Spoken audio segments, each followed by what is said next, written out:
Assalamualaikum warahmatullahi wabarakatuh. Saya Hilna Khairunisa Salihat, dokter spesialis gizi klinik CPNS dari RSUP Haji Adam Malik Medan.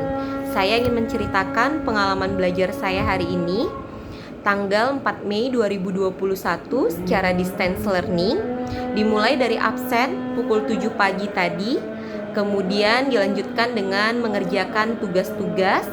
Tugas saya hari ini adalah mengenai analisis isu kontemporer. Yang saya kerjakan adalah bagaimana caranya menerapkan modal-modal insani yang ada di dalam diri kita sehingga dapat berpikir kritis untuk menganalisis isu-isu kontemporer yang ada di sekitar kita, baik di lingkungan individu, keluarga, sosial, masyarakat, sampai ke global nantinya. Dan akhirnya dapat menganalisis penyebab-penyebab, dampak isu-isu tersebut dan menemukan win-win solution yang terbaik untuk mengatasi isu tersebut.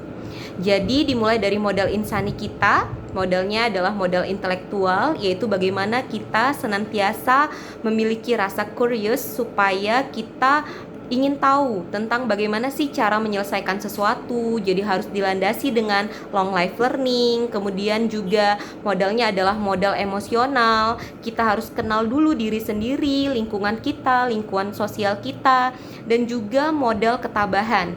Bagaimana jika ada masalah kita tidak malah cuci tangan, tapi mencari secara bersama win-win solution. Juga ada modal etika dan juga moral, yaitu dengan menjunjung tinggi etika dan moral seperti integritas, tanggung jawab, meningkatkan pemaaf kita jika ada teman atau tim kita yang misalnya bersalah dan mengatasi bersama.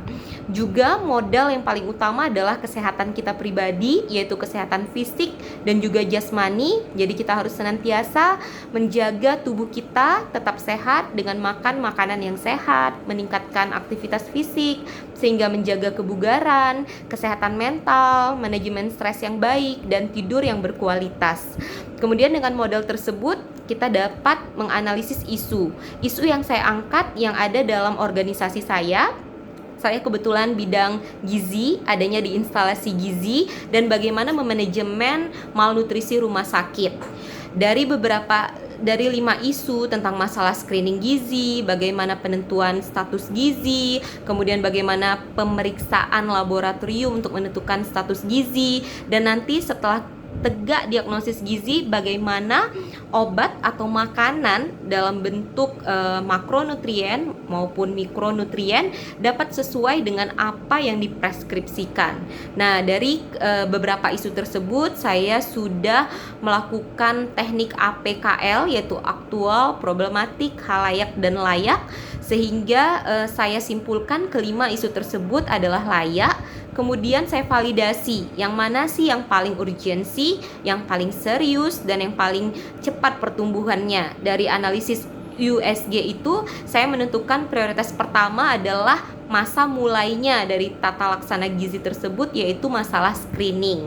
Nah, dari masalah screening tersebut saya menganalisis bagaimana penyebab dan dampaknya dengan metode Fishbone, yaitu menganalisis penyebab dari berbagai faktor. Yang dapat saya temukan adalah 4, yaitu yang pertama masalah SDM-nya, masalah apakah perawatnya terampil, cukup atau tidak, dietisiannya cukup atau tidak, farmasinya, tim dokternya, kemudian alat untuk melakukan screeningnya bagaimana, apakah dananya cukup, bagaimana harus pengajuan dana sesuai dengan jumlah pasien. Kemudian juga saya menganalisis dari segi pasiennya, harusnya pasiennya juga harus aware dengan status gizinya sendiri, sehingga ketika nantinya sakit atau selama sakit apakah terdapat penurunan berat badan atau indikator status gizi lainnya. Dari penyebab-penyebab yang saya analisis, kemudian saya mencoba memahami apa dampak jika masalah-masalah ini tidak diatasi. Dan ada banyak sekali dampaknya dan sangat merugikan rumah sakit dan juga pasien karena meningkatkan angka durasi rawat inap, kemudian durasi terjadinya infeksi, dan juga pastinya akan meningkatkan utilitas dan biaya rumah sakit. Nah, oleh karena itu harus ada win-win solutionnya. Saya mencoba mencari solusi dengan menggunakan 4M, yaitu bagaimana pengaturan orangnya, sehingga dibentuklah tim terapi gizi dengan keterampilan yang baik dengan mengikuti pelatihan ataupun pendidikan.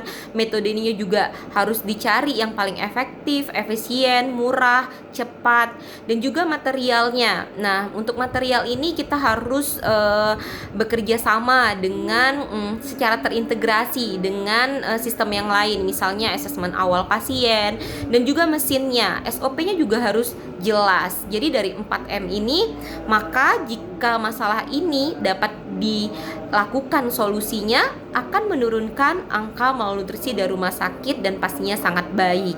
Nah, cara-cara analisis yang seperti ini juga yang saya terapkan bersama dengan teman-teman saya melalui diskusi kelompok. Kami menganalisis beberapa masalah, kemudian menentukan skala prioritasnya, kemudian membuat analisis penyebab, dampak, dan akhirnya menemukan solusi.